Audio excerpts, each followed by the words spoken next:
ma vie en main grâce à l'hypnose, Shlomi Lévy.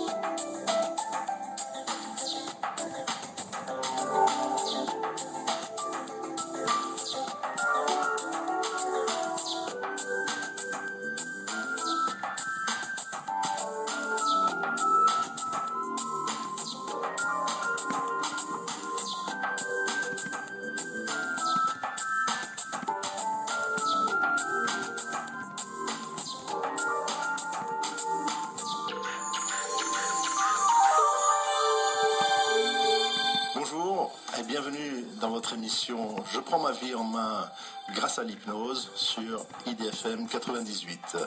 Nous avons le plaisir aujourd'hui d'accueillir Lou Ken.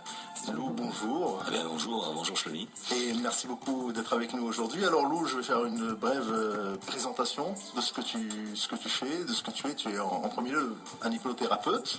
Oui, tout à fait. De renom, mais également coach. Tu as fondé un institut de formation en hypnose et de coaching, n'est-ce pas ? Oui, c'est ça. D'accord. C'est ça. Et tu t'occupes donc de former et de faire connaître l'hypnose avec plusieurs autres méthodes qui existent et qui sont maintenant adaptées par toi. Alors j'aimerais bien qu'on parle justement de ces différentes méthodes d'accompagnement que tu as par rapport à l'hypnose, par rapport au coaching, puisque je suis également coach à présent, et on peut donc allier les deux, l'hypno-coaching si on veut. Mais ce qui m'intéresse, c'est voir un peu comment est-ce que toi tu pratiques l'hypnose, nous présenter un peu ton approche, parce que j'ai eu la chance et le plaisir d'avoir une séance avec toi qui plaisir partagé. Qui était très très impressionnante parce que ça m'a permis d'une part de débloquer certains blocages chez moi et qui a également été une source d'inspiration parce que c'est une méthode d'hypnose que je n'utilise pas personnellement et qui m'a permis aussi de voir comment de l'utiliser différemment. Voilà, alors je te laisse la parole. Bien, merci. Alors effectivement, on peut parler de coaching, d'hypnose. J'ai l'habitude de dire qu'un coach, c'est quelqu'un qui accompagne en fait une autre personne d'un point A pour l'amener à un point B. Le point B étant, je dirais, l'état désiré de la personne. On a tous des états désirés, on a toujours des objectifs. On reviendra sur l'objectif parce qu'on a parfois, et même souvent, quasiment tout le temps, du mal à formuler réellement notre objectif. On a du mal à savoir ce qu'on veut. Exactement. Donc effectivement, il y a un accompagnement avec différentes techniques. Moi, j'ai une formation, bien sûr, de master coach, de PNL, programmation neurolinguistique, d'hypnose ericksonienne et d'autres hypnoses. Et ça fait longtemps que je fais ce métier. Donc je me suis dit à un moment donné, en travaillant avec diverses personnes, on va pas réinventer la roue. L'hypnose, c'est l'hypnose. Ça existe depuis la nuit des temps. J'ai envie de dire que même les hommes préhistoriques faisaient de l'hypnose probablement autour du feu. Oui, tout à fait. Rentrer en transe, que ce soit les tam-tams africains ou les chamans indiens ou autres. On parlera peut-être de l'état modifié de conscience pour les auditeurs, savoir ce que c'est. Mais en fait, l'état hypnotique, c'est un bien grand mot. Ça fait peur à beaucoup de gens, mais il existe depuis la nuit des temps. Une fois qu'on a dit ça, c'est bien. Alors il y a plusieurs écoles, il y a plusieurs formes. On va pas réinventer la roue. Je dirais que toutes les techniques hypnotiques, tous les protocoles, comme on les appelle, existent sous différents auteurs. C'est juste parfois de la réadaptation et surtout une méthode pédagogique pour amener des gens, bien sûr, à se former, pour accompagner le mieux possible dans une vision, je dirais, holistique, une vision globale de l'être humain. C'est ça qui m'intéresse dans l'accompagnement. Alors tu as parlé de vision holistique, est-ce que tu peux développer cette vision justement ? Alors effectivement, on va aller chercher toutes les ressources de l'être humain, alors dans un état modifié de conscience bien sûr, mais pas seulement. Dans cette méthode, on développera un peu plus tard, j'utilise plein d'outils, que ce soit des outils même énergétiques, des outils de conversationnel, on va dire, des outils de PNL, de spatialisation, pour mettre en fait, permettre à la personne qui est accompagnée de se mettre en action pour faire ces changements. En fait, tu rends la séance très très vivante. C'est ça. Elle est très vivante. Contrairement à moi pas contrairement, mais c'est une autre méthode. Moi, j'utilise l'hypnose ericksonienne où le client, la personne est sur son fauteuil, c'est l'hypnothérapeute qui parle, l'autre écoute. Et il y a peu de mouvements de son côté, à part les mouvements idéomoteurs, les mouvements de oui et de non avec le doigt ou de la tête que l'on fait. Mais on ne fait pas parler la personne. Et toi, tu fais parler la personne. Ce que j'ai commencé à faire d'ailleurs, et c'est très intéressant, Donc c'est ça. Tout ce à qui est fait. intéressant, c'est de rendre une interaction hypnotique. Tout à fait. Alors j'étais il y a quelques jours encore en formation. J'ai quand même eu, par exemple, on parlera de la transe et des profondeurs de transe peut-être, mais j'ai eu une de mes étudiantes qui était quelque part bien dans son état. Je voyais qu'elle avait pas trop envie de parler. C'était compliqué. J'ai utilisé. À des moments, je ne m'interdis pas d'utiliser. Je suis formé aussi en hypnose ericksonienne, en France majoritairement. Oui. Le courant est ericksonien. Et j'ai effectivement fait utiliser les signes de moteur, les signaling, pour le faire parler. C'était son doigt se met à bouger tout seul. Ça, ce sont les signes de transe habituels. Il faut rien s'interdire. Je dirais qu'on est en synchronisation avec notre client et on va voir comment il est plus à l'aise. J'ai tendance à penser que l'inconscient est un petit enfant, hein. C'est pas moi qui l'ai inventé, il y a beaucoup de gens qui le disent, hein. Il a un âge émotionnel d'un enfant de 4 ans, on va dire, entre 4 et 8 ans selon les courants et les écoles. Et donc c'est intéressant de faire parler cet enfant-là, de le laisser s'exprimer. Et on va travailler sur, effectivement, beaucoup de visualisation. Moi, le courant, en fait, hein, c'est Shakti Gawain, la visualisation créatrice, mélangée, bien sûr, avec des techniques hypnotiques qu'on va retrouver chez Milton Erickson, qui utilisait vraiment les métaphores, les histoires, parce que qu'est-ce que c'est que des techniques hypnotiques, sinon des métaphores, des histoires qui guérissent, en fait, hein, c'est un peu ça. Tout à fait. Et ça, c'est donc la mise en transe se fait également d'une manière assez spéciale. Peut-être qu'on peut parler de la séance d'hypnose et des différentes options ou différents domaines dans lesquels toi tu interviens plus spécifiquement. Comment ça se passe chez toi? Quelle est la méthode que tu utilises? Alors bon, déjà, l'hypnose fait souvent peur aux gens, hein, c'est-à-dire effectivement quand un client vient au cabinet, il a peur. Même les étudiants, quand ils arrivent la première fois en formation, se disent oh là là, qu'est-ce que je vais connaître? J'ai vu Mesmer à la télé, je vais peut-être faire la poule, peut-être que je vais perdre les pédales, je vais ou dévoiler des secrets. Il va rentrer dans ma tête. Attention, tous ces fantasmes en fait, hein, sur l'hypnose, parce que c'est quelque chose qu'on ne connaît pas, qu'on a du mal à décrire d'ailleurs quand on rentre en état hypnotique. On a du mal à décrire ce qui se passe, parce que chaque transe est différente et chez chaque individu, chaque moment sera différent. Il n'y a jamais deux transes, tu es bien placé pour le savoir, hein, on vit un moment, c'est une expérience. L'hypnose, c'est d'abord une expérience, et c'est un peu ça, je disais ça à mes étudiants la dernière fois, c'est faites vivre des expériences à vos clients. Il n'y a pas d'hypnose formelle pour moi, c'est un état modifié de conscience, on en parlera, et c'est comment on va amener la personne à se faire confiance et à voir que cet état est en fait un état naturel. Il faut savoir que cet état, on le connaît à peu près toutes les 90 minutes chez un adulte, hein, 10 à 12 fois par jour quand on conduit notre voiture, quand on va chez les amis et on arrive et on se dit « Oh bah mince, je sais pas par où je suis passé mais je suis déjà arrivé ». Quand je lis un livre, que les phrases que je suis en train de dire m'emmènent dans un imaginaire, je vis l'aventure complètement et puis d'un seul coup je regarde l'horloge, ça fait un quart d'heure que je suis sur la même page. Hein. J'ai comme une dissociation, je suis parti ailleurs, je suis à la fois ici dans mon canapé en train de lire et ailleurs. C'est ça l'état hypnotique. Tout à fait. C'est pas plus compliqué que ça. Ouais. Donc à partir du moment où on fait de la pédagogie avec nos clients, qu'on lui explique, il est plus à l'aise. On va lui faire vivre une petite expérience, des tests de suggestibilité par exemple, les doigts qui se rapprochent, des choses toutes simples, toutes bêtes, où il dit « Ah mince, j'y arrive, je suis donc capable ». Ouais. Moi je pars du principe de l'effet Pygmalion, effectivement, le client est capable de faire les transformations qu'il désire faire. Oui, il est responsable de son propre changement. De toute façon, c'est clair, moi je dis toujours à mes clients, on va faire un travail d'équipe, oui, mais c'est toi qui vas bosser. Exactement. Ah oui, bien sûr. J'ai acheté un jour sur Amazon, là, pour pas faire de pub, mais j'ai acheté sur Amazon la baguette d'Harry Potter. Ah oui. Je l'ai renvoyée parce qu'elle ne fonctionnait pas. Donc je dis ça à mes clients, je dis écoutez, je suis pas magicien, donc à un moment donné c'est toi qui vas bosser, quoi. Hein. Exactement. Alors comment on va induire, induire cet état-là. Ça peut être par la parole chez les Ericksoniens. On va parler, on va faire. En fait, qu'est-ce qu'on fait? On fait des focalisations, qu'elles soient visuelles, qu'elles soient auditives. Ça peut être de regarder les doigts, ça peut être de regarder son pouce, ça peut être de regarder une tache au plafond, ça peut être aussi de faire un focus interne, d'écouter peut-être sa respiration, de se focaliser sur ses 5 sens. Il y a plein de manières comme ça et chaque manière va correspondre à, je dirais, la carte du monde du client.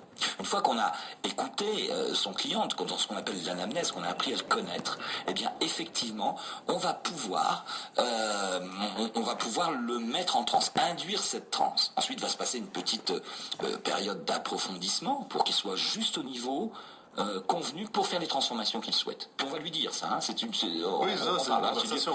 Voilà, moi je dis toujours à mes clients, l'hypnose c'est une conversation.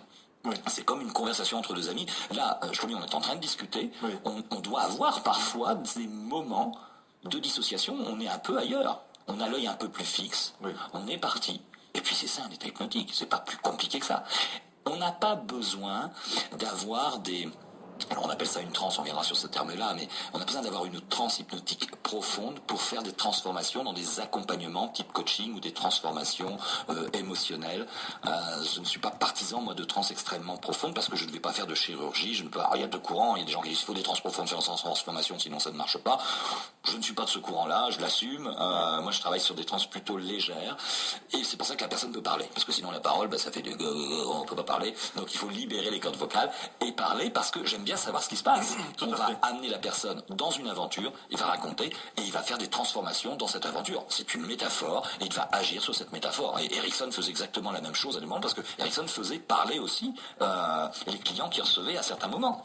Oui, tout à fait. Et puis de toute façon, l'imagination, donc faire jouer l'imagination dans le cerveau équivaut à des milliers de théorèmes théoriques. Quand on a l'image et qu'on visualise, par exemple, on va faire une projection de soi ou si on va faire une séance pour un sportif qui doit se visualiser en train de gagner sa course, eh bien, il est beaucoup plus facile de le faire imaginer courir, que ce soit une course à pied ou une course automobile ou autre chose, que de lui dire tu vas être le meilleur et tu vas gagner. Hein. Donc c'est assez extraordinaire de le faire. De le faire vivre l'événement de cette manière-là. Bien sûr, puisqu'il faut partir du principe, et ça c'est un grand principe de visualisation créatrice qu'on trouve chez Shakti Gawain, c'est effectivement qu'à partir du moment où on visualise quelque chose et on le vit avec nos sens et avec nos émotions, l'émotion est très importante, parce que si on n'a pas l'émotion, il n'y a pas de transformation. Et effectivement, à partir du moment où le cerveau l'a expérimenté, pour lui c'est acquis. Voilà, c'est ça. Si je prépare un pilote automobile avec des passages de vitesse séquentiels, qu'il doit gagner du temps, si dans un état hypnotique, on va le mettre en train de faire son circuit et qu'on va faire une distorsion de temps, on va accélérer le temps, où il va pouvoir passer plus vite dans son imaginaire les vitesses, eh bien il va gagner du temps. Et quand il va être réellement sur le circuit, le cerveau l'a emmagasiné et il va refaire exactement la même chose. C'est ça qui est fantastique. Alors, c'est ce qui pose parfois des problèmes avec les jeux vidéo, par exemple, avec les adolescents. Oui. Parce que s'il n'y a pas la raison et s'il n'y a pas l'éducation, c'est là où l'éducation a toute son importance, c'est qu'un adolescent qui va faire un jeu vidéo où il descend des bonhommes à longueur de journée, il a vraiment tué des gens. Et on sait que on va pas relancer le débat, mais sur les extrémismes, etc., dans les camps d'entraînement des terroristes, on va dire le mot, et bien effectivement, ils ont recours à ces techniques-là, de faire vivre à des jeunes, à des gamins, de faire tuer des bonhommes, et comme ça, c'est emmagasiné dans le cerveau, et puis une fois que c'est dans la réalité, ça pose vraiment moins de problèmes de conscience, on va dire, parce que c'est rentré dans le truc. Donc, si vous nous écoutez, vous avez des adolescents, c'est bien, le jeu vidéo, on n'est absolument pas contre, c'est utile parce que... Moi, je suis contre. Ah, toi, t'es contre. Non, mais au niveau du cognitif, ça accélère, il y a des zones du cerveau qui sont pas violents. Voilà. Mais malheureusement, les ados, pour faire partie de tout le monde, vont parfois aller chercher des jeux vidéo chez un copain, etc., un peu violent. Mais c'est juste une question d'éducation, de dire à nos adolescents, c'est un jeu, c'est bien, mais dans la réalité, c'est pas comme ça. Et là, c'est la raison qui vient vers ça, et puis ça se passe bien. Mais c'est difficile parce qu'on a eu des débordements. En fait, il y a eu des débordements, et il y en a encore beaucoup où les jeunes peuvent être violents à l'école ou envers d'autres parce qu'ils voient dans des films du harcèlement, ils s'identifient à ces pseudo-héros pour eux, et ils jouent au harceleur ou des fois au tueur, ou pourquoi pas, parce qu'ils se sont vus dans ce jeu-là. Et c'est très très nocif et négatif pour les je citais l'exemple d'un ami qui est adulte, qui joue aux jeux vidéo et qui a joué sur une période, je dirais pas de 24 heures, mais quasiment. Il a joué sur une grosse période à un jeu, alors c'est un jeu, je sais pas si c'était le nom, mais on peut sortir des gens des voitures, leur piquer leur bagnole, leur vélo, naviguer, la map, la carte est immense, c'est un peu violent, il y a des choses comme ça. Il ressort de chez lui, il traverse un passage piéton et là il voit un vélo arriver. Et il a eu ce réflexe, il me l'explique très bien, de dire j'ai eu je dirais l'envie de prendre le gars, de le virer de son vélo et de piquer son vélo et de me barrer avec, parce que je l'avais fait dans le jeu vidéo. Et il dit là, il y a sur moi qui est arrivé puis qui a dit non, tu peux pas faire ça. Mais il dit j'ai vraiment eu l'élan, j'ai vraiment eu la pensée, j'ai vu la scène de le virer. Donc on est bien, le cerveau a visualisé quelque chose, il l'a acquis et il peut y aller. Donc c'est très intéressant. En revanche, pour les objectifs, puisqu'on va visualiser l'objectif et je parlais de l'objectif, on va même aller plus loin que ça, on va aller au-delà de la réussite, ce qui fait que en fait, cette réussite va faire partie du passé dans un futur. Mais j'expliquerai ça tout à l'heure. Très très bien, c'est très intéressant. Et pour revenir donc à cette visualisation, ce qui est intéressant dans la séance que moi j'ai vécue avec toi, c'est que tu fais également appel à du bruitage.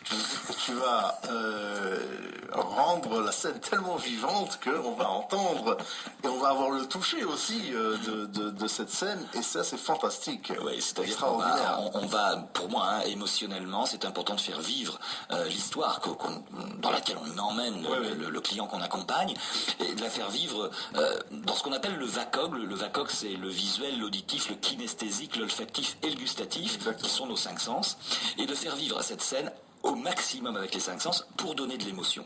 On sait très bien qu'on retient de manière émotionnelle. Une chose tout simple, on sait tous où nous étions le 11 septembre 2001. Oui. Un moment dramatique, ça nous a frappé émotionnellement et on sait où on était. En revanche, le 26 septembre 2018, qu'est-ce qu'on faisait ? Ah ben on ne sait pas, si on n'a pas eu un moment émotionnel. Donc il faut vraiment mettre de l'émotion dans ce qu'on vit, accompagner le client pour que les transformations soient efficaces. Et bon, alors moi j'ai un passé de comédien en plus, donc j'adore faire des bruitages. Et je disais à mes étudiants la dernière fois, j'ai eu une expérience de transe, alors il y a quelques années, il y a plus de 10 ans. Une cliente qui, je l'emmène dans la campagne et elle voit un champ de lavande. Et là, il n'y a jamais de hasard, tu me diras, Shlomi, mais j'ai un petit flacon de lavande, d'huile essentielle. Ah bah du coup, je le débouche et puis je le mets sous le nez et puis alors, elle est dans une extase, etc.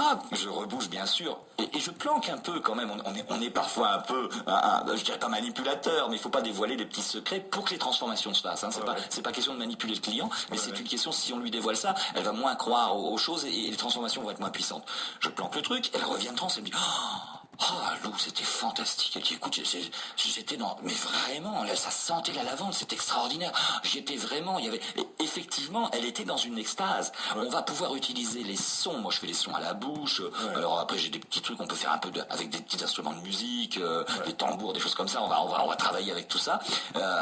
Changer la voix, faire des bruits, les odeurs, et puis effectivement, le toucher, mettre un objet dans la main. Moi, quand je travaille sur le poids, par exemple, sur des réductions virtuelles d'estomac, on va mettre à un moment donné dans une séance un gros estomac qui est une grosse boule pesante avec un petit estomac qui est une petite bolle de golf. On va faire ces différences-là, ce qui fait que la personne vit vraiment dans son corps, dans son émotionnel, et les transformations se font plus facilement. Absolument, c'est extraordinaire.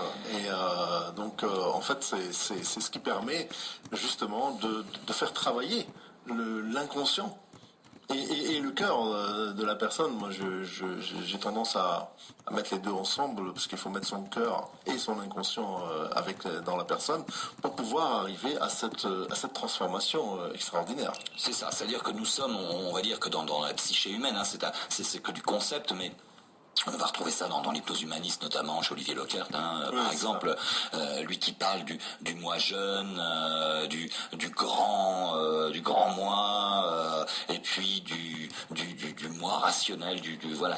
Olivier Lockert, il parle comme ça.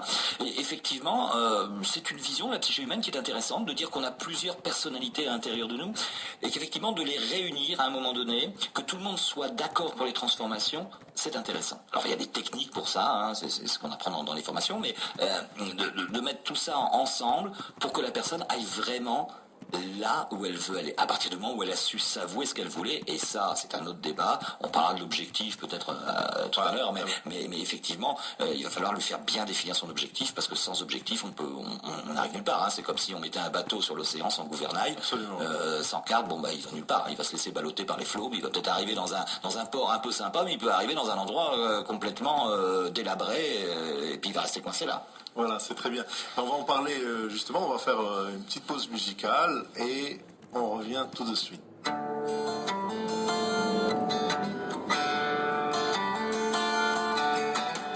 Je n'ai besoin de personne pour le rencontrer. Avec notre émission Je prends ma vie en main grâce à l'hypnose, avec notre invité Lou Ken, sur cette discussion d'une hypnose innovante, une hypnose vivante, et qui nous permet de pouvoir justement aborder différents sujets, différentes façons d'être du client et comment ça se passe pour lui. Alors, Lou, est-ce que tu peux nous parler de la comment ça s'appelle, de la transe, de la mise en transe, comment ça se passe, quel est l'état modifié de conscience, dans quoi, comment est-ce que un client va rentrer dans cet état particulier et hypnotique? D'accord, alors on va déjà parler de l'état modifié de conscience, ce qu'on appelle l'EMC dans le jargon. L'état modifié de conscience, en fait, nous avons un état de conscience, je dirais, normal quand on marche dans la rue, quand on dit bonjour à des gens, quand on parle à quelqu'un. C'est vraiment le champ de conscience. Comme le nom l'indique, on est conscient de ce qu'on fait pleinement. On est attentionné, on est dans l'attention. Ce champ de conscience, on va dire qu'on traite, dans notre cerveau traite à peu près 5-9 informations à la seconde. Moins de 10 informations à la seconde, avec, selon les personnes. C'est déjà pas mal. Ouais. On perçoit le monde avec nos 5 sens, etc. Donc voilà, c'est bien. Collé à ça, il y a, je dirais, l'état modifié de conscience où on va faire appel justement à cet inconscient. Notion qui nous vient de Freud. Et cet inconscient, lui, gérerait. Je dis bien gérerait, parce que tout ça, ce sont des chiffres donnés par des scientifiques, mais il y a toujours différentes écoles, etc. Il y a des grands débats sur l'hypnose, il y a plein de forums sur Internet, tout le monde se chamaille un peu là-dessus, mais bon, peu importe, après, il faut bien prendre parti. Environ 2000 informations à la seconde, et au moins 2 milliards d'actions biochimiques. C'est-à-dire que pendant qu'on se parle, là, de manière inconsciente, le cœur bat, les paupières clignent, ça respire, les cheveux poussent, pas pour tout le monde. Dans le même cas, on peut faire des hypnoses pour faire pousser les cheveux. Oui, tout à fait, ça marche bien. J'ai un ami qui a fait ça. Ça marche sur toi. Non, mais moi, j'ai pas envie d'avoir de feu. Je te rassure tout de suite. Attention, c'est un choix, c'est un choix personnel. Je suis bien comme ça. Et puis, donc voilà, donc on a inconscient, inconscient, et puis au départ, ils sont collés, ils sont indissociables. L'état modifié de conscience va permettre de parler au conscient pour le saturer quelque part. On va saturer 5 à 9 informations à la seconde, c'est assez simple à faire. Et à ce moment-là, va émerger cet inconscient. Cet inconscient qui, je le rappelle, a un âge émotionnel d'un enfant. Et cet inconscient va venir, et là, on va pouvoir, comme c'est un enfant, lui raconter des histoires. Puisque nous sommes bercés depuis notre enfance, et c'est même transgénérationnel. Ouais. Nous sommes dans une tradition orale depuis très longtemps.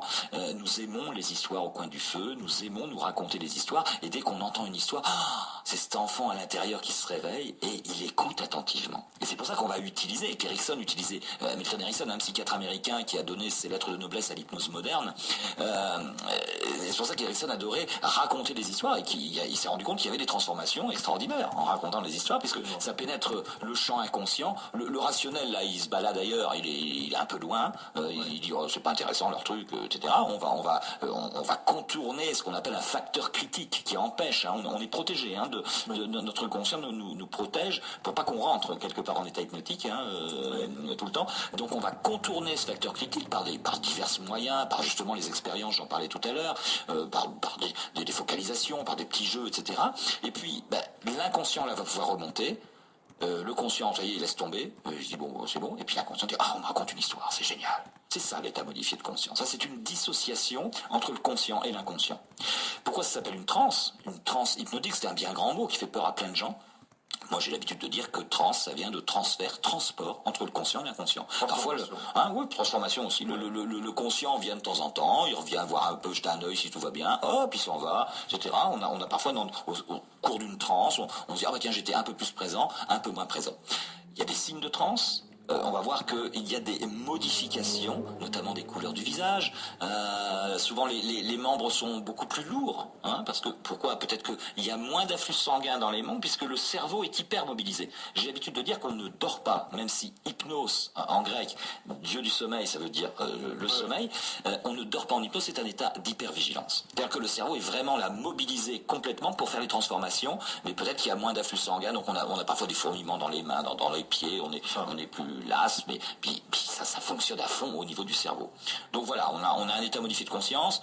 Ça s'appelle une transe, hein, on appelle ça une transe. Alors les transes, tout le monde peut, je sais pas, quand on danse par exemple sur des musiques électroniques dans des soirées par exemple, on peut rentrer dans un état de transe à un moment donné. On danse, on se laisse aller. Tu parlais tout à l'heure des sons des tam-tams, des tambours. Moi je travaille beaucoup au tambour par exemple. La sonorité du tambour va nous amener avec un battement de cœur par exemple à focaliser complètement à l'intérieur puis à partir dans un état de transe. Je sais pas, les derviches tourneurs par exemple qui tournent sont dans un état de transe. On a plein de moyens de rentrer en transe. Hein. Voilà. Et pour revenir à l'histoire de la métaphore, ça me rappelle un peu les conteurs de l'époque, ou les fables de La Fontaine, ou d'autres qui vont utiliser ces métaphores-là avec des animaux pour faire passer des messages moraux, de morale, d'éthique. Et grâce à ces messages-là, on va comprendre des choses que l'on n'aurait pas pu comprendre. Est-ce que tu utilises aussi ces métaphores pour rentrer dans cet état de transe, ou tu l'utilises uniquement après, une fois pour faire le travail hypnotique? Alors moi je fais les deux, c'est-à-dire que dans ce qu'on appelle l'anamnèse, hein, l'anamnèse c'est le client qui va nous raconter son histoire de tout ce qui s'est passé avant de venir chez nous. Hein. J'ai besoin de comprendre un peu. Alors dans la méthode on fait l'anamnèse extrêmement courte, hein, à peu près 15-20 minutes, le grand maximum, c'est pas la peine de passer du temps parce que parfois le client nous raconte un peu de bêtises, on est les plus grands menteurs et surtout envers nous-mêmes et on se cache un peu, hein, on n'a pas l'impression qu'on peut aller bien, ça c'est tout un système de croyances où on dit moi je suis pas capable, c'est pas pour moi, etc. Puis changer c'est compliqué, on verra peut-être ça tout à l'heure, mais donc il va falloir qu'il nous raconte brièvement les choses, qu'on sache décortiquer toute la stratégie thérapeutique pour aller chercher effectivement ce qui est essentiel. Et dans cette anamnèse, dans ces souvenirs qui sont racontés, j'arrive à placer de temps en temps une petite métaphore. Mais souvent, c'est le client qui donne la métaphore. Parce que, par exemple, quelqu'un qui est bloqué, par exemple, dans sa vie, je dis, ah oui, c'est bloqué comme ça, et ça aurait l'air de quoi, ça, ce truc bloqué? Ah, ça serait comme une serrure qu'on n'arriverait pas à ouvrir. Ah, c'est intéressant. Mais comment, cette serrure-là? La personne va commencer à raconter l'histoire de la serrure. Et puis, est-ce qu'il y aurait un moyen d'ouvrir cette serrure-là? Est-ce qu'il y aurait il faudra appeler un serrurier. Mais rien que ça, dans le conversationnel, la personne est en train, sans s'en rendre compte, de régler son problème. Oui. Puisque nous avons toutes les solutions. Et je pense qu'il a dit, s'il n'y a pas de solution, il n'y a pas de problème. Donc chaque problème a sa solution. Sauf qu'on ne sait pas, à un moment donné, en tant qu'être humain, aller chercher la ressource qui nous permet. La ressource qui nous permet de régler un truc, j'ai toujours l'image, moi, du sac, alors, pas dire c'est misogyne, mais le sac à main des femmes. Je suis pas mieux placé, j'ai un sac à dos toujours rempli. La dernière fois j'étais chez un ami, il devait me passer des fichiers, il me dit est-ce que tu as une clé USB? Je dis oui bien sûr j'ai une clé USB, je cherche dans mon sac, impossible de la trouver. Mais j'ai retourné le sac, je l'ai mis vraiment, j'ai retourné le sac, et je rentre chez moi, j'ouvre mon sac, la clé était là. Ah mais c'est invraisemblable. Donc ça me fait toujours penser, et je leur raconte cette métaphore à mes clients, je dis c'est marrant, des fois on n'arrive pas à trouver le truc. Alors, contrairement, tu citais La Fontaine donne toujours une morale à l'histoire. Dans la métaphore hypnotique, en thérapie, en accompagnement, nous n'allons jamais donner la morale de l'histoire. Personne n'a trouvé. Ouais, on va juste raconter cette histoire, puis l'histoire va faire son chemin. Si je raconte par exemple l'histoire de la grenouille, la grenouille qui se prenait pour un bœuf. Non, mais tu sais par exemple, je dis parfois, bon par exemple si tu fais chauffer une casserole d'eau, tu la boues, effectivement si tu essaies de mettre une grenouille dedans, la grenouille elle va sauter bien sûr, elle va s'échapper. Mais en revanche si tu mets la grenouille dans l'eau froide, elle va se sentir bien. Et puis tu mets le feu sous la casserole, puis ça va chauffer doucement. Et cette grenouille, finalement, au bout d'une demi-heure, elle va être cuite. Elle n'aura pas sauté parce qu'elle ne se rendra pas compte. Rien que de raconter ça suffit. C'est anodin. C'est un truc que je vais dire. Ah tiens, j'ai un copain qui m'a raconté. Erickson, c'est souvent mon ami Joe m'a dit. Donc c'est vraiment. Tiens, j'ai un ami qui m'a raconté un truc. Mais ça vient comme ça. C'est que la personne va être surprise. Donc, il va dire mais pourquoi il me raconte ça lui? Puis on va enchaîner sur autre chose, etc. Et puis on va brouiller un peu les pistes.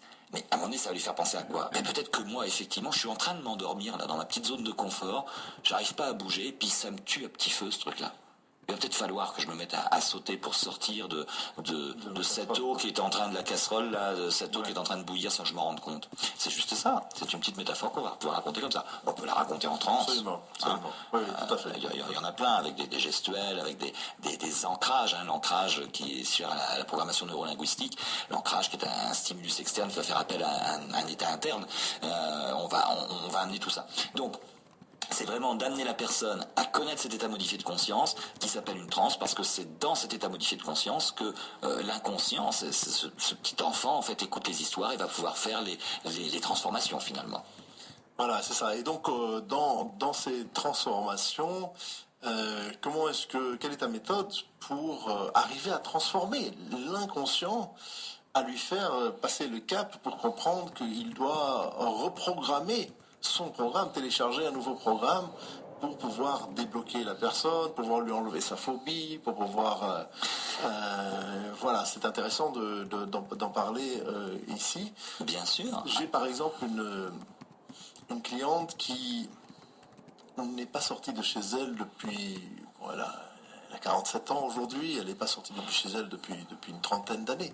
Donc je dois aller la voir à domicile pour lui permettre de sortir de chez elle, l'autoriser à franchir le cap de son appartement, de descendre un étage. Il n'y a qu'un étage à descendre. Elle ne sort jamais de chez elle. Donc c'est une vie assez difficile en soi. Et bon, je le fais par la visualisation. Par la visualisation et le fait qu'elle va se voir en train de sortir. Bien sûr, c'est une très bonne technique. Et voilà, donc ce serait intéressant de voir, toi, quelle méthode tu utiliserais. Alors moi, je vais toujours partir, bien sûr, de l'objectif, puisque dans la méthode, on parlera de la méthode GIA, le jeu d'imaginaire augmenté, c'est effectivement, tout d'abord, et tu as raison de le dire, la visualisation, mais toujours, c'est partir sur un objectif. Si je n'ai pas d'objectif, si je n'ai pas un but, si je n'ai pas une adresse dans mon GPS interne, je n'irai nulle part. Ouais. Je peux aller, je peux dire je vais à Lyon, oui, je prends ma voiture, je vais à Lyon, puis alors je vais où à Lyon? Non, c'est mon GPS, je vais rentrer l'adresse pour venir te voir. Pour venir te voir, Shlomi, j'ai mis une adresse dans le GPS. Je ne connaissais pas la ville, j'ai bien trouvé, hop, et puis je suis arrivé là, puis on s'est rencontrés. FM en bien 98. Voilà. Et donc sinon, je serais arrivé nulle part. Bon, donc il va falloir déterminer cet objectif-là. Mais souvent, les objectifs, la personne dit toujours, alors on va dire, alors tu veux quoi pour toi? Ta cliente, par exemple, va dire, moi, je veux plus rester chez moi. Mais c'est marrant parce qu'on dit toujours ce qu'on ne veut pas. Je veux plus souffrir. Je veux plus avoir mal à la tête. Je veux plus ceci, je veux ça. Qu'est-ce que tu veux? Oui, mais qu'est-ce que tu veux? Moi, quand je vais au restaurant et que je veux manger un poisson, je dis pas au serveur, je veux pas manger de viande. Ouais, je lui dis, je veux manger un poisson, mais si j'ai envie de manger un turbo, je vais dire, je veux un turbo, puis telle taille, puis je vais être très précis, sinon je vais être déçu dans ce qui va arriver dans mon assiette. Bon. Donc déjà, apprendre au client à savoir ce qu'il veut. Et puis il y a un truc intéressant, parce que pendant des années, j'ai travaillé sur les objectifs avec différentes méthodes, et puis avant, on disait je veux. Oui, je veux sortir de chez moi, je veux, machin, je veux ça. Le problème du je veux ou je souhaite, c'est que dans notre culture, on a, en fait, ça demande un effort. Tu sais, ça demande un effort. Je veux, ça veut dire est-ce que je vais y arriver, ça demande, c'est un truc qui paraît loin. Et du coup, l'inconscient peut mettre des barrières à ça. Il y a deux leviers chez l'être humain, c'est d'aller vers le plaisir ou de fuir la douleur. Donc, si pour lui, ça va demander des efforts, c'est douloureux, donc il va pas y aller. Ouais. L'avantage, en fait, l'avantage d'un objectif bien déterminé, c'est qu'on enlève le je veux, on va parler avec un verbe d'action, et ça va être c'est fait. Par exemple, ta cliente, pourquoi elle veut sortir? Elle t'appelle, c'est qu'elle veut sortir de chez elle. Oui, absolument. Elle veut s'indépendantiser de des gens qui l'aident, qui vont faire les courses, qui vont sortir pour elle, qui vont faire. Voilà. Elle veut être indépendante. Alors, elle veut être indépendante, mais ça va lui amener quoi, cette indépendance-là? On va amener le client, en fait, à aller plus loin. Aller plus loin pour se voir, c'est pas le fait de sortir, c'est pas dire, je sais pas moi, allez, dimanche prochain, je sors de chez moi, je vais me promener au parc, ça c'est bien. Mais c'est un but. Je vais aller dépasser ça. C'est-à-dire que, qu'est-ce qui se passe après être sorti de chez toi? Ouais. Et là, on va en fait mettre cet objectif qui est de sortir, le moment précis où elle va mettre un pied dehors, descendre ce premier étage-là, on va le dépasser pour montrer ce qu'il y a après. Ce qui fait que cet état où elle est sortie, elle est allée en bas, là, ça fait partie d'une histoire passée. dans son futur. Je ne sais pas si je suis clair, mais c'est... Oui, enfin, donc c'est clair. Donc c'est effectivement, c'est déjà acquis. C'est une étape qu'il faut... C'est une petite étape par rapport au but ultime. Voilà, c'est-à-dire qu'effectivement, c'est déjà passé. Donc ben, ça pose plus de problème pour le cerveau. Ça pose plus de problème d'y aller. Parce que c'est même plus un challenge. C'est autre chose. Hein. Si je prends l'exemple d'une compétition, tiens, je prends l'exemple du baccalauréat. Hein. J'ai un client, par exemple, qui vient me voir, qui veut avoir son bac. Je ne vais pas aller sur « je réussis », lui faire visualiser l'épreuve, etc. Je vais aller visualiser les félicitations de ses parents. Je vais lui faire visualiser la fête qu'il fait avec ses copains le soir des résultats. Je vais lui faire visualiser son entrée à l'université. Ce qui fait que la réussite au bac est inclue dans l'objectif, ce n'est qu'une étape, ce n'est pas le but ultime. Ce qui fait que le cerveau n'a plus d'effort à le faire. Et ce qui fait que ce bac va être englobé et ça va bien se passer. Et ça, c'est vraiment le cœur de la méthode. Hein. J'ai vraiment travaillé sur l'objectif puisque, comme je te disais tout à l'heure, les techniques, on ne va pas réinventer la roue, tout existe. Hein, que ce soit chez Bandler avec la PNL, chez Ericsson, tout le monde l'a fait. Oui, c'est vrai. Et même dans les années 20, en hypnose, 40, il y a eu plein de choses qui se sont faites. Donc on ne va pas réinventer tout. Chacun va les appeler d'un nom, d'un machin, en disant oui, c'est moi qui l'ai inventé, c'est moi. Non, tout a été inventé, ça sert à rien de se faire des glorioles personnels. Sous les autres noms. Tout a été fait. Ce qui est intéressant, c'est comment pédagogiquement on va amener notre client ou nos étudiants dans les cadres de formation à devenir de bons accompagnateurs. Moi, dans ma méthode, j'appelle ça des éclaireurs. Comment on va devenir un bon éclaireur pour baliser la piste justement du changement. C'est ça. Et arriver à un résultat, finalement, en fin de compte, comme ils disent les Américains, at the end of the day, c'est ce qui compte. C'est ça. Le résultat, quelle que soit la méthode employée, que ce soit la PNL, qui est aussi très bien, ou l'hypnose, ou tout simplement le coaching, qui va amener aussi à une visualisation, parce que bien sûr, aussi dans le coaching, c'est une visualisation consciente. Dans l'hypnose, ce sera une visualisation inconsciente, mais en fin de compte, toutes ces méthodes-là, qui se rapprochent très fortement, vont permettre à la personne de dépasser son blocage. Ça, c'est très très important. C'est ça. Et puis, il y a tout un travail sur les croyances, hein, bien sûr. Parfois, les croyances sont tenaces. Si on parle des problématiques de poids, par exemple, ça peut être une protection. Ça peut être aussi, de toute façon, moi, dans ma famille, on a toujours été gros. Bon, voilà. Donc ça, c'est une croyance. Donc ça veut dire que par fidélité avec mes parents, mes grands-parents, toute la lignée familiale, je vais devoir avoir de l'embonpoint. C'est comme ça. C'est une croyance. Je peux pas être autrement. Même si je désire être machin, mais je n'ai pas le droit par fidélité. Donc on va travailler à un moment donné peut-être à restaurer les liens d'autonomie entre le client et sa famille, ce qui va l'aider bien sûr à atteindre son poids. Si on attaque le symptôme, simplement le poids, on va avoir très très peu de résultats. Tout à fait. C'est l'émotionnel qu'il faut gérer absolument. On va peut-être en parler après une petite pause musicale. Merci beaucoup Lou d'être avec nous encore aujourd'hui.